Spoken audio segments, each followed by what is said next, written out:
नमस्कार अनेक स्वागत मातृ एकेडमी को जदु अवधूत संवाद संपर्क में आपणकर बहुत समय बहुत द्वंद्व रहे। तो जदु अवधूत संवादर गोटे प्रश्न बहुत समय ओपीएससी ओडिया ऑप्शनल रे आसी प्रश्न हूँ जदु अवधूत संवाद प्रतिफलित कर्मवाद सांख्य तत्व और गुरुवाद संपर्क में आलोचना कर ताकू नहीं पिलांकर बहुत डाउट रहे। तेणु चलतु आज आम से संपर्क में आलोचना करवा। आलोचना को आरंभ करने पूर्व सर्वप्रथम टिके देखि नबा जदु अवधूत संवाद अच्छी कौन यार कथावस्तु व विषयवस्तु कौन। निजर प्रिय सखा उद्धव को श्रीकृष्ण परामर्श दौरान दंडे न रह मोर संगे अरण्य पश जाइबेगे। तो श्रीकृष्ण कहते आउ मो पाखरे एबे रुहनी समय आसीगला अरण्य को चले जा। कौन है ना धर्म संस्थापना निमित्त साधु मानकर परित्राण निमित्त निजर कर्तव्य संपादन करने पर श्रीकृष्ण निज पुर को प्रस्थान करिवार समय आसी पहुँची जाइछि। समस्ते तो कालर वशीभूत तेणु श्रीकृष्ण को मध्य समय आसीछि तांकु निज पुर को जीवाक पड़िबो। ब्रह्मा शिव इंद्र आदि लोकपालंकर अनुरोध को रक्षा करी श्रीकृष्ण सेमानकर लोक देकी निज धाम को गमन करने निमंते प्रस्तुत। तेणु निजर प्रिय सखा उद्धव को श्रीकृष्ण सचेतन करुछंती जे आगत भविष्य कौन हवा जाउछि। तो से वर्णना करुछंती केमिति ब्राह्मणंकर अभिशाप रे जदुवंश परस्पर भितर कलह करी आ युद्ध से माने नष्ट हो जिवे। आ मात्र 7 दिन भितर समुद्र माड़ी आसी द्वारिकापुर को मध्य बुड़ाई देव। श्रीकृष्ण मर्त्यलोक परित्याग करने क्षणी यार सकल मंगल नष्ट हो तार अल्प दिन भितर कलिजुग समस्त को पूरापूरी भाव में तार अधीन करदेव। कलिजुगे अधिकांश लोक अधर्म रुचि रखिए। तेणु श्रीकृष्ण उद्धव को परामर्श दौरान यही पृथ्वी को त्याग करदेवा पर माने श्रीकृष्ण पृथ्वी को त्याग करदेवा पर उद्धव तेणु निजर आत्मीय स्वजन और बंधु मान प्रति जहाँ भी स्नेह संबंध अच्छी ताकू तुटाई दिंतु। आउ अनन्य प्रेम केवल कृष्णंक ठारे मन लगाई समदृष्टि रखी पृथ्वी रे स्वच्छंदरे विचरण करंतु। एठी ए गोटे वाक्य भितरे अनेक गुड़े कथा आसी जाउछि। बंधु बांधवों प्रति स्नेह संबंध तांको तुटाइବାକୁ पड़िबो। कृष्ण को भी तांको छाड़िबा को पड़िबो किंतु शारीरिक भावरे किंतु मन अन्यन्य प्रेम रखी कृष्णंकर पादरे तांको रखिया को पड़िबो। समदृष्टि रखिया को पड़िबो। तो समदृष्टि कौन ताको मध्य एठी अति सुंदर भाव में आलोचना करा जाइछि। ताहा मध्य आम आगु को आलोचना करिबा। तो पृथ्वी रे स्वच्छंद ए शब्दटी मध्य गुरुत्वपूर्ण। तांको पृथ्वी रे स्वच्छंदरे विचरण करिया पे श्रीकृष्ण परामर्श देइछन्ति। से पुणी कहउछन्ति उद्धव को जे जगत रे जहाँ अच्छी जहाँ भी मन रे विचार करा जाए जहाँ भी पानी रे कहा जाए जहाँ भी नेत्र रे देखा जाए जहाँ भी इंद्रिय द्वारा श्रवण करा जाए से सबू जिनिस नाशवान नष्ट हो। तेणु से सब होची स्वप्न परी मनर विलास मात्र से सबू को माया मात्र बोली ज्ञान करने को श्रीकृष्ण परामर्श देइछन्ति।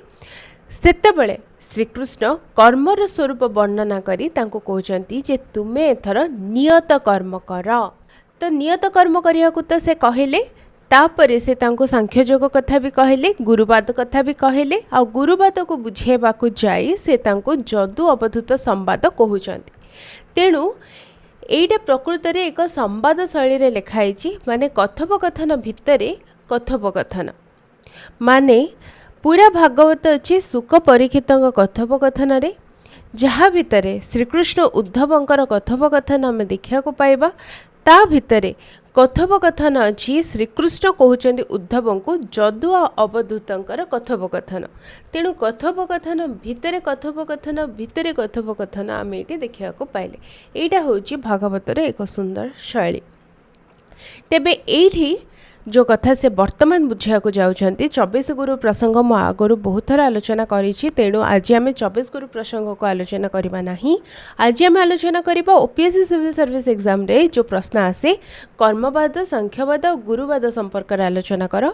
आम कर्मवाद सांख्यवाद और गुरुवाद संपर्क रे आलोचना करबा जदु अवधूत संवाद रे केमिति प्रतिफलित हेछि।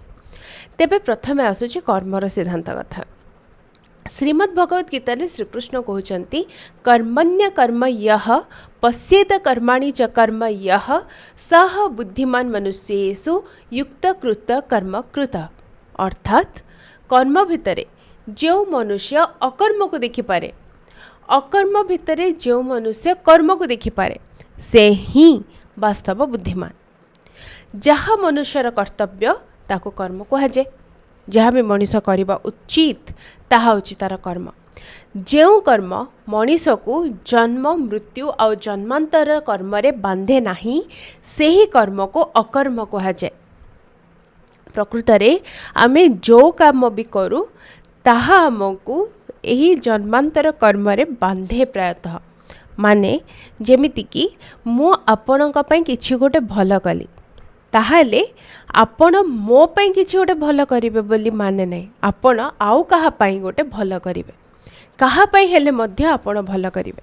मु जनकर उपकार कली ताहाले आपण मोर जे उपकार करिवे ताहा बाध्य नुह। केही हेले मध्य मु उपकार कली से जिनिसटा विश्व ब्रह्मांड पाखरे रहेला, विश्व ब्रह्मांड से उपकार मते फेरई दब, मते से उपकार केही ना किए करिवो। तेणु मु जदि भल काम करुची बा मु जदि खराब काम करुची से कर्मर फल आम पाखको जेमिति हेले मध्य फेरी आसे। तेणु जो कर्म एभली किछि कर्म जहाँकि मनुष्य को जन्म मृत्यु और जन्मांतर रे बांधे नहीं से कर्म को अकर्म बोली कहुए। जो कर्म गुड़िक पाप कर्म ताको विकर्म बोली कहुए। तो श्रीकृष्ण उद्धव को कर्म अकर्म विकर्म आ नियत कर्म संपर्क में परामर्श दौरान श्रीकृष्ण कहते सकल कर्म दूर करी मोहर पादे चित्त धरी। माने कर्म जेहेतु कर्म बंधन को सृष्टि करे तेणु कर्म बंधन निज को मुक्त रखापी श्रीकृष्ण का पाद पद्म चित्त समर्पण करी त्रिभुवन को माया व असत्य रूप से देखापी से परामर्श देइछन्ति। संसार रे भेदभाव रखी दोष अदोष विचार न करिबा द्वारा नियत कर्म न करिबा द्वारा मनीष कौन करे ना जन्म बंधन रे पड़ी थाए। तेणु ताको विचार रे रखी चंचल चित्त को स्थिर करी सर्व इंद्रिय मन को नियंत्रण करी नियत कर्म करिबा आवश्यक। आत्मा को समस्तक भितरे देखिबा आत्मज्ञान द्वारा आत्मा को दर्शन करिबा द्वारा सकल संशय दूर हुए। सेथिपाई व्यक्ति जो प्रकार कर्म कले मध्य ताहार विधि निषेध आउ सेतबेले किछि भी रहे नाही, कारण कर्म अकर्म आ विकर्मर सीमा रेखारु से सेतबेले ऊर्ध्व को चली जाए। तो सेठी बुझाउचंती जे बालक आ बालिका जेतबेले से माने छोट थांती से माने अबिलता विहीन अवस्था रे जेहेतु थांती तेणु सेमानंकर क्रीडा भितरे कौनसी भी खराब भाव रहेनी। किंतु जदि जड़े युवक और युवती सेमानंक भितरे कौनसी बंधुता रहे से माने क्रीडा करुछंती ताहाले निश्चित भाव में आबिलता आसीजिव। किंतु छोट बालक और बालिका जेहेतु तांका मन शुद्ध तेणु सेमाने जेतबेले परस्पर क्रीडा करती कौनसी आबिलता रहे नाही। तो से कथा ये माने कहा जाउची जे मनुष्यर जेतबेले ज्ञान विज्ञानर चक्षु दे से देखे समस्तक भितरे भगवान को देखे सेतबेले से तार समस्त भाव को जेतबेले भगवान को पाखे समर्पित करी कार्य करे से कर्म आ अकर्म विकर्म नियत कर्मर ए सीमा रेखार आ रहे नाही। तेणु से कहते केवल भगवान को पाखरे निजर मन दे भवकूपरू निजको मुक्ति पाइबार एकमात्र उपाय को अवलंबन कर। तेणु श्रीकृष्ण उद्धव को ये परामर्श दौरान ज्ञान विज्ञाने मन दे चित्त निश्चले रखतु ही संसार देख मो स्वरूप गंजी नहोबु भवकूप। तो सारा संसार जदि मु बोली तुम्हें जानिब ताहाले भवकूपरे तुम्हें कष्ट पाइब नहीं। तेणु से कहते हे उद्धव तुम्हें निजर इंद्रिय मानक आ चित्त को बस करी संपूर्ण विश्व को निज आत्मा भितर देख, आत्मा को समस्त अधीश्वर भाव में देख, समस्त को मो भितर देख आ मते समस्त भितर देख मु समस्त आत्मा। जदि एभली तुम्हें देखिपार ताहाले तुम्हें आत्मीभूत हो निजर आत्मार अनुभव रे तुम्हें ज्ञान विज्ञान संपन्न हो फल जेते जहा विघ्न आसु तुमे विचलित हबनी दोष गुण विपद सबुथिरु तुमे मुक्त हो शिशु जेमिति विहित कर्म कले मध्य गुण बुद्धि रखी माने भल बा खराब बोली मन करी ताहा करे नाही बा निषिद्ध कर्मरु दूरे की रहिले मध्य दोष बुद्धि रखी माने एटा खराब कर्म बोली भाबिके से करे नाही माने शिशुर जेमति गुण बुद्धि भी न थाए दोष बुद्धि भी न थाए तो सेमिति जदि काम कले ताले विहित बा अविहित कर्म द्वारा कौनसी मध्य असुविधा हुए नाही। श्रीकृष्णंकर एही सब कथा सुनी उद्धवक मनरे आसिला मु कौन ए कथा पारिबी मो द्वारा कौन एक संभव तेणु से कहते कामे जड़ित मोर मन विषम विषया गहन तोर भगति नाही चित्ते मन को जिणीबी केमंते। तो उद्धव निजर स्थिति प्रकाश करछंती निजर माया रूपी जालरे से जे छंदी ही रहिछंती से कथा कहउछंती माया हेतु तांकर बुद्धि तांकर परिवार आ सृजनक प्रति अहंकार आ ममतारे निबिड़ बंधन रे बांधी जाइछि आ मूढ़ता बसत से काहाको छिड़ाई पारुनाहांती तेणु से प्रार्थना करुछंती अकुंठ विकुंठ महिमा वेद न जाने तोर सीमा हे जगन्नाथ नारायण तोपादे पसिली शरण। से पुणी कहउछंती तो नाम दुरित दहन तापमकर विमोचन माने से मिनती जणाउछंती श्रीकृष्ण एबे जो संन्यास बा त्याग धर्म प्रतिपादन कले ताहा तो श्रीकृष्ण का आदेश तांको निश्चय करने को पड़िबो किंतु करिवे केमिति तेणु से प्रार्थना करुछंती हे जगन्नाथ हे नारायण वेद भी तो तुमर सीमा न जाने तो हे अकुंठ विकुंठ महिमा मु तुम पादरे शरण पशुची तुमे ही मते ए मायारू उद्धार कर। सबुबेले समदृष्टि रखिबापाई माने दुखरे आ कष्टरे केवल भगवान को देखिबापाई ए सब कण एते सहज हेची तेणु से कहउछंती मते तुमर शरण को नहीं जाओ तुम शरण रे रहिले ही यह संभव हेबी। सेही दृष्टिरू श्रीकृष्णकर सेही तत्व को सरल भावरे से बुझिबा को चाहिछंती कारण श्रीकृष्ण ही सत्य स्वरूप से ही समस्तकर नेत्र रूप माने से ही होछंती प्रकाशक से ही समस्तकर आत्मा श्रीकृष्ण व्यतीत अन्य क्या देखा संभव ही नुह कारण ब्रह्मा ठू आरंभ कर जिते सब देवता अच्छा समस्ते श्रीकृष्ण माया विमोहित श्रीकृष्ण जहाँ देखाती समस्ते ताहा ही देखती समस्त दृष्टि बहिर्गामी तेणु उद्धव श्रीकृष्णकर शरण नहीं जे तुमर ही दृष्टि अंतर्गामी तुमे ही मोर हृदयर कथा देखिपार। श्रीकृष्ण अनंत अपार से सर्वज्ञ से सर्वनियंता से निरंजन किंतु तथापि से होछंती सखा तेणु जेतबेले उद्धव निजर कष्ट कहउचंती जे मु केमिति सब करि पारिबी एटा कौन मो द्वारा संभव हम सेतबेले भगवान श्रीकृष्ण तांको सांख्य जोगर कथा कहउचंती तो एठी आसेला सांख्य जोगर कथा। तो एभली भाबरे श्रीकृष्ण उद्धवंकर कथावार्तारे प्रथमे आसेला कर्मवादर कथा कर्मवाद उद्धव को कष्ट लगिला केमिति करिबी पचारिबारु श्रीकृष्ण कहउचंती वर्तमान सांख्य जोगर कथा। तो सांख्य दर्शन रचयिता होछने महर्षि कपिल भारतीय दर्शन रे सांख्य दर्शन सबुठारु प्राचीनतम कर्दम मुनि आ देवहूतिंकर गर्भरु सत्ययुगे कपिल मुनि जन्मग्रहण करथिले। तो श्रीमद् भगवत गीतार 10 अध्याय तांको जने सिद्ध पुरुष बोली मध्य वर्णना करा जायछि। श्रीमद् भगवत गीतार 2 अध्याय एही दर्शनर मध्य प्रतिबिंब आमे देखिबाको पाइबा। सांख्य दर्शनर तत्व को गीतारे निष्काम कर्मयोग भाव में प्रतिपादित करा जायछि। सांख्य दर्शनर प्रथम सूत्र रे दर्शा जायछि जे दुख होचे त्रिविध। ए त्रिविध दुख कौन ना आध्यात्मिक आधिवैदिक और आधि भौतिक।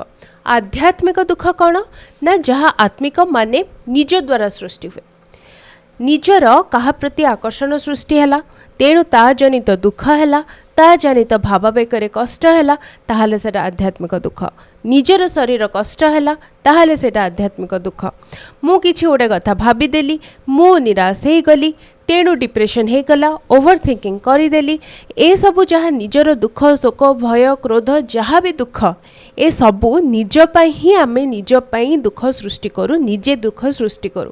तो एटा होची आध्यात्मिक दुख। आधिवैदिक दुख कौन जहाँ आमर बसीभूत नुह किंतु आमको दुख दिए जेमिति भूमिकंप है जेमिति प्राकृतिक दुर्विपाक सबू है जहाँ दैविक बा प्राकृतिक शक्ति दुख गुड़िक मिलता है ताहा आधि दैविक दुख। आधि भौतिक दुख कौन जहाँ निज द्वारा नुह बा आदि वैदिक नुह माने कौनसी शत्रुर आक्रमण कौनसी चोरंकर आक्रमण कौनसी कीटपतंगक आक्रमण तो ये सब आक्रमण एभली जनित दुख को आमे आदि भौतिक दुख बोली कही थाउ। तो दुख होची एभली तीन प्रकारर ए तीन प्रकार दुखरु मुक्ति मिलिबा द्वारा परम पुरुषार्थ माने मोक्ष प्राप्ति होता है बोली सांख्य दर्शन कही थाए। तो सांख्य दर्शन वैदिक मतर प्रतिपादक और द्वैतवाद उपर प्रतिष्ठित। यही दर्शन दुईटी प्रधान तत्व माने प्रकृति और पुरुष उपर निर्भर करे। प्रकृति जड़ मात्र पुरुष चेतना उभय नित्य और सृष्टि आरंभर विद्यमान। प्रकृति त्रिगुणात्मक माने सत्य रज और तम गुणर समन्वय। यही तीन गुण भितरे भारसाम्य रक्षा करी प्रकृति तिष्ठि रही है। प्रकृति और पुरुषर संजोग जगतर सृष्टि होता है। पुरुष अविनाशी अपरिवर्तनीय मात्र विश्व ब्रह्मांडर परिवर्तनर कारण होची प्रकृति। तो ये वर्णना करा जाउची सांख्य योग संपर्क रे सूचना दे श्री भगवान श्रीकृष्ण कहउचंती जे इहलोकरे जो माने संसारर वास्तविकता स्वरूप रे जानिबारे समर्थ हेइथांती सेमाने प्रायतः मनर अशुभ वासनारू निजको मुक्त रखिथांती। तेणु मनुष्य होची निजे निजर गुरु। जदि निजे निजर गुरु हैला एभली भाबरे से समस्त असुविधार निजको मुक्त करि परिबो। कारण निजे ही निजर शत्रु निजर असुविधा मनुष्य निजे ही सृष्टि करे। तेणु से कहउचंती सुमति आत्मा गुरुपणे आत्मा को बुझाई आपणे। मनुष्य प्रत्यक्ष प्रमाण द्वारा अनुमान प्रमाण द्वारा निजर अनुभूति निजर हित और अहित विषय ज्ञान लाभ करी निजे निजको उद्धार करिबारे समर्थ। तो ये कथा ही सांख्य योगर कथा जहा कि जदु अवधूत संवादर आरंभ रे आमे प्रथमे देखिया को पाउचे ए अध्याय। तेबे आज आमे आलोचना कले कर्मवाद कथा आउ सांख्य योग कथा। परवर्ती केबे आलोचना रे आमे गुरुवाद कथा मध्ये आलोचना करिबा। तेबे आजिर आलोचना आपनको केमिति लागिला मते कमेंट रे निश्चय जणेबे। आउ हां कर्मवाद कथा जदु अवधूत संवाद रे विभिन्न गुरु मानक प्रसंग रे बहुत जगह वर्णना भी होइछि सांख्य योग कथा भी होइछि। तेणु आपणकर जेतबेले परीक्षा रे प्रश्न पड़िबो कर्मवाद कथा और सांख्य योग कथा मु एबे जहा कहली ताहा तो लिखिबे किंतु उदाहरण स्वरूप आपणको से 24 गुरुंक भितर उदाहरण आनी आपण कर्मवाद और सांख्यवादर उदाहरण लिखिबाको पड़िबो। जेमिति अजगरंक कथा जेतबेले वर्णना करा होछि सेठी कर्मवादर कथा रहिछि। तो सेमिति को गुरुंक भितरे कर्मवाद अच्छी को गुरुंक भितरे सांख्यवाद अच्छी। तो ये दुईटी कथा आपण मते जणेबे आंसर राइटिंग माध्यम कि आशा करुछि आपण दिन शुभ हो। नमस्कार। हाँ सब्सक्राइब करिया कथा कहिनी सब्सक्राइब निश्चय करिवे बेल आइकन ऑन करिवे। रहिली।